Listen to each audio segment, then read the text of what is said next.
Hello my friends, that's me, Robbie from AccentInterNG.com, and I'm back with another American English phrase. And today we're going to look at the phrase number 29 out of my 50 new American phrase acquisition mission. So hopefully I'm nearing the end of this mission. It's about another 10 days before I can call it a day, which means it's another expression meaning that it's going to be over. But in this video we're not going to look at that expression. In this video, let's look at the following American English phrase: to run through a laundry list of, and then followed by whatever that list is made of.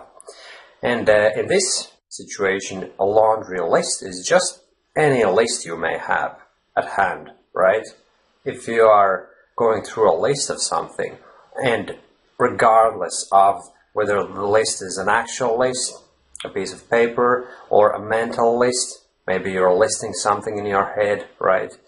You may as well just use the same phrase, to run through a laundry list of, which means to go through a list of. If you're listing something, making sure that you've done that thing, you're kind of mentally crossing things off.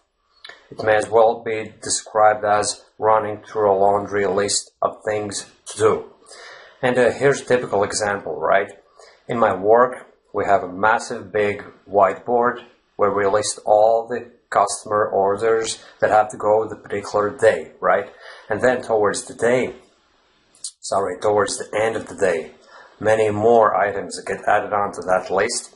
So by the time the day nears the end, the list has grown into a massive long laundry list. That's what it is. And then when the courier comes and collects all the boxes, all the orders, we have to go through that list, and basically we're running through a laundry list, making sure that daily work has been completed and that there are no orders left behind. And that's a typical example of running through a laundry list. But then again, as I said, a laundry list can be a mental thing. It can be just in your mind.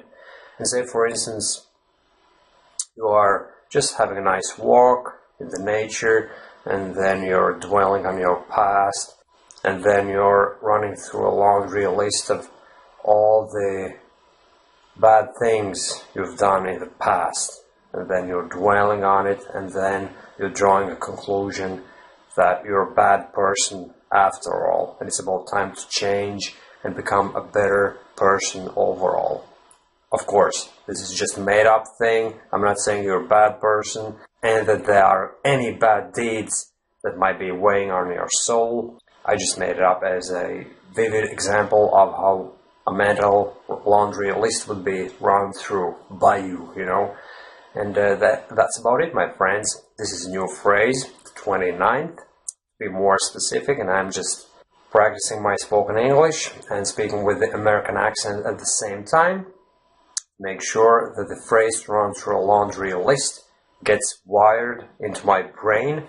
And here's another interesting thing, right? Initially, when I was reading the book, it was one of the Gone series books, right? That's where I'm sourcing all these phrases. I came across that phrase, the collocation, a laundry list. And that's the first one that I paid my attention to, right? And then, when I was thinking of how to add it onto my active vocabulary, how to use it in real life, I had to extend. I had to add more words onto that initial two-word combination, a laundry list. And then it grew into to run through a laundry list. And then it was quite a lengthy expression, right? To run through a laundry list. So you may think that it's enough, it's a sufficient expression to use in your daily conversations, but it's still not enough, and you know why? Because the word of is missing in the end, and actually the of word is the trigger word that enables you to use this phrase actively, because here's the difference, right? To run through a laundry list, and then in theory anything else may follow those words, right? To run through a laundry list, and then you may kind of get stuck and you may not know what to say. But if there is this little word of wired into your brain, and the whole phrase, when you're speaking it out loud, right? If it's pronounced as to run through a laundry list of, the of word literally demands something else be said, right? And then it's going to happen automatically. You're just going to mention that thing, what the whole list was all about, right? And then it's going to happen more automatically. It'll enable you to speak so much more fluently. And this is the little thing that I wanted to talk about. It may sound as no big deal, but it is actually a big deal, because it makes a world of difference in terms of your ability to use the phrase.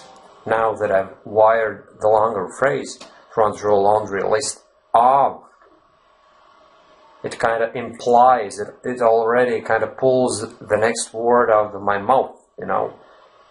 Laundry list of things to do, of things that I've done wrong in my life from this video's example, but there are hundreds and thousands of different things that your laundry list might consist of, you know.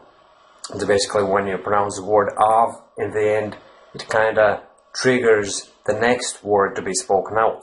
Whereas if you just learn the short phrase, a laundry list, or a bit longer phrase to run through a laundry list, it still might not be added on to your active vocabulary with the same degree of efficiency, if you know what I mean, my friends.